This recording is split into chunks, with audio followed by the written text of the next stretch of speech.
Hi, I'm Kyle, and you're watching Spouter Classics. So, in the next two videos, I want to talk about Herman Melville's novel, Moby-Dick. And before I get into a little introductory video on some of the central concepts that I think Melville is dealing with in this novel, I want to talk about two terms, or one term that I discussed in my first video, and another term that I discussed in detail on my most recent blog post. And if you want to check that out to get a little bit more in-depth discussion of what it is that I'm saying, you can go to spouterclassics.blogspot.com. But for right now, when I talk about opaque meaning, I simply mean to say it's an awareness of a meaning that we have in reality, in real life, living as human beings. It's awareness of a meaning that we can't yet comprehend. And this works simply on the basis that our imagination surpasses our knowledge, our limited knowledge as human beings. Oblique meaning is something that happens in literature, and it's something in literature I think that indicates the presence of opaque meaning in reality. And when I use the term oblique, I simply refer to the fact that authors don't often come out and tell us what their novel means. Right? They might not even answer that in interviews. Right? They won't tell us about their symbols or their metaphors, etc. Right? They'll leave it up to us to interpret. Okay? And that indicates the presence of opaque meaning in reality by recreating a feeling of wonder in the reader. Recreating a feeling of mystery. And that mystery is central to understanding Moby-Dick. Because Melville writes essentially about one central, massive, in more ways than one, metaphor, and that's the white whale. Right?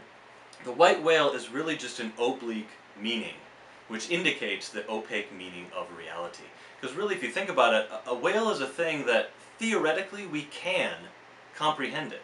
Theoretically, as human beings, it's there to be known, and yet in practice, we can't actually access everything there is to know about the sperm whale, and indeed that remains true until today. Right? There's a lot we don't know about the creature. Okay? So before I go on, I just want to make the point that whether or not you've read Moby-Dick, whether or not you are reading Moby-Dick, I hope these videos will still be helpful. They still give some information about how to read, right? What to look for in literature, and some of the concepts that great literature is going to be dealing with. Because the more you get into literature, the more you discover different authors are not necessarily always talking about different things. That's where you get this idea of the great conversation that happens in literature. Okay, so what about Melville? The number one reason I find that people pick up Melville, begin to read, and don't finish him is because Melville digresses. So they say, I started reading Melville, but he couldn't keep to his story. He kept telling all these details about the whaling industry, way more than I wanted to know about whales. Right? And I had to put him aside because I got bored or I got overwhelmed. Right? Well, I want to submit to you in this video, Melville does not digress. Melville is simply an author that sees meaning in everything. And he's excited about the meaning that he sees, and he wants to share it with you. So instead of digression, imagine that Melville is building monuments in his text to everything in life, in human existence, that he observes and that he feels is significant. And of those monuments, he really does focus on one central metaphor. He really does tell a story. Every chapter, from chapter 1 to chapter 135, is tied together in a stream of thought. And that one central metaphor is Ahab's battle against the white whale. And that's what I want to introduce to you in this video. Essentially, at the center of Moby-Dick is a contrast between the two main characters. Those two characters are Captain Ahab on the one hand, and on the other hand you have the narrator, Ishmael. And I'll start with him because Melville starts with him. Everyone knows the first line of Moby-Dick, quote, "Call me Ishmael." And the thing I want to point out about this quote is that the narrator does not introduce himself by saying, "My name is Ishmael," which implies that his name might not be Ishmael. But Melville wants to call him Ishmael. He wants us to understand him as an Ishmael. So who is Ishmael? Right? Ishmael comes from Genesis, a book of the Bible. He's a character born to Abraham. He's the illegitimate son of Abraham who is banished when Isaac, the legitimate son of Abraham, comes along. So Ishmael, in that story, is really, he's an archetype for the no one, the no man, right? The wanderer, no home, no name. Ishmael is not Isaac. So keep that in mind. In contrast to the nobody, you have Captain Ahab, of whom it is said, quote, Ahab was a crowned king. And this again is referring to the biblical character King Ahab, who was a king of Israel. And if you think about it, a king in a nation that is ruled by monarchy is somebody.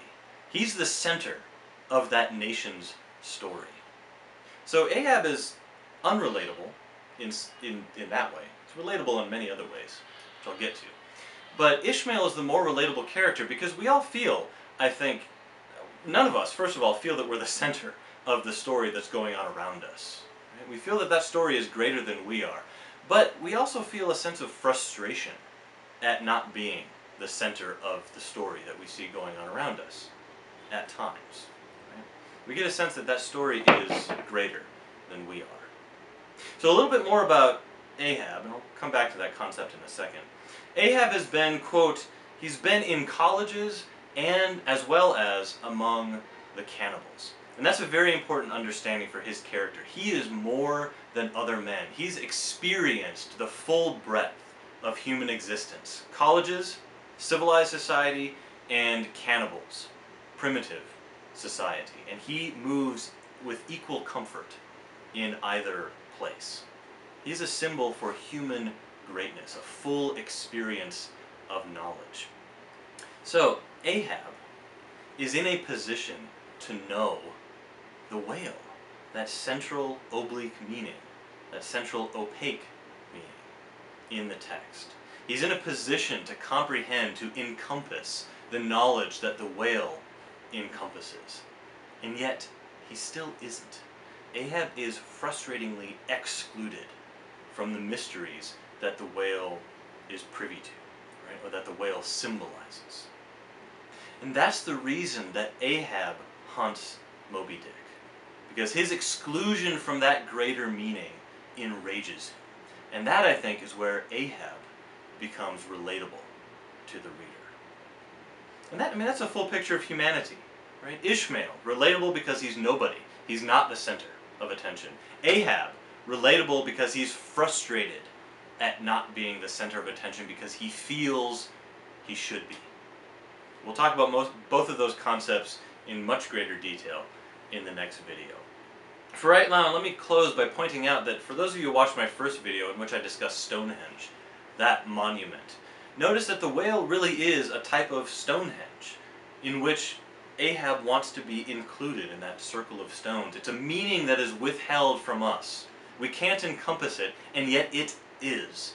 It exists in the world, but it exists beyond us. And Melville's digression, I think, is purely a product of his wonder at things like that.